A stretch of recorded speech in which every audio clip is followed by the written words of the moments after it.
This is the story of a boy named Jeffrey, a boy whose childhood was filled with confusion and fear and was, to be blunt, traumatic for him and his family. As an infant, Jeffrey never slept for more than 45 minutes at a stretch. None of his family slept either because when he was awake, Jeffrey screamed and cried and was inconsolable. In fact, Jeffrey was 3.5 years old before he began to occasionally sleep through the night. As he grew older, bedtime became an exhausting, never ending set of delays, arguments, and rituals that could take hours each night, with Jeffrey often only falling asleep out of sheer exhaustion near midnight. When he did sleep, he would sweat through his pajamas, have night terrors and nightmares that were so bad that after awakening from them, he'd often be unable to go back to sleep at all. These nightmares were horrific and always involved him or people he loved being hurt or killed, and they were always filled with blood and gore, and he never awakened at the scariest moments the way the rest of us typically do. Instead, the dream played out in his head to its horrible end. He'd relive the images in his mind's eye throughout the day, becoming re-traumatized by the dreams while awake, until he feared going to bed altogether. Jeffrey had tantrums that left everyone shocked at their intensity, duration, and the aggression he displayed when he was otherwise a sweet, loving, and affectionate child. He had fits of rage, often set off by a simple no from his parents. He would get what his mother referred to as the look on his face. His eyes would glaze over, and she knew her child was no longer there. He would smash things, hit, kick, and curse, and there was no controlling him. These tantrums could go on for hours at a time. His family would walk on eggshells all day long, never knowing what little thing was going to set him off.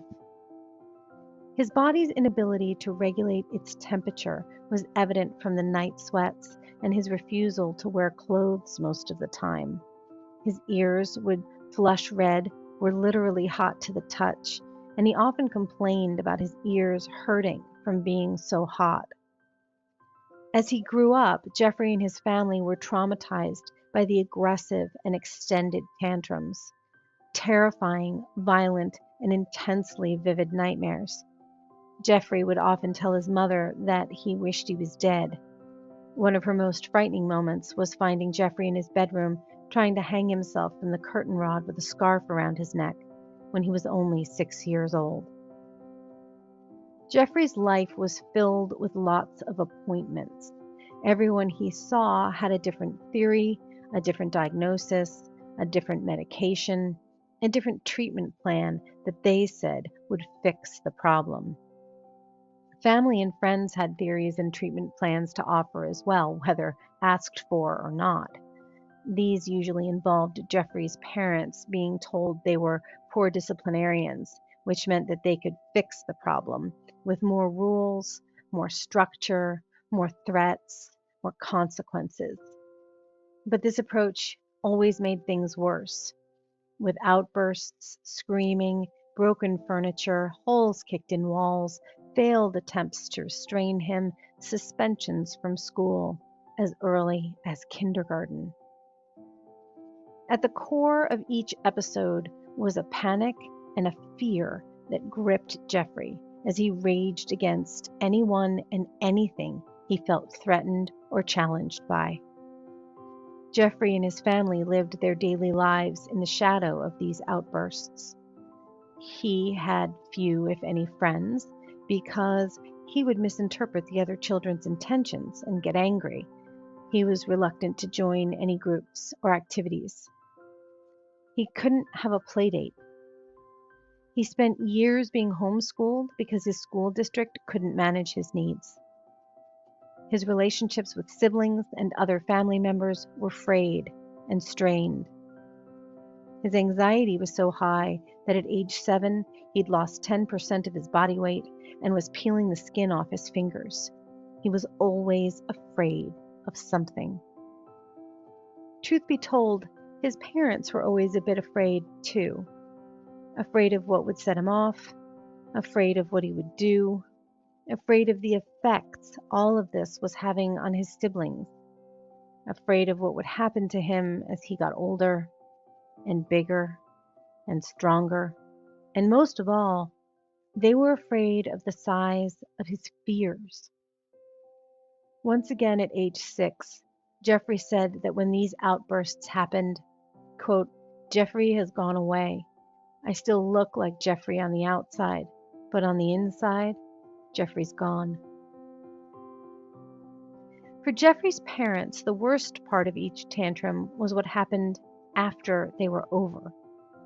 This was the heartbreaking part because this was when he would become engulfed by remorse and guilt, both still tinged with fear because he didn't know why he behaved that way or what to do to stop it from happening again.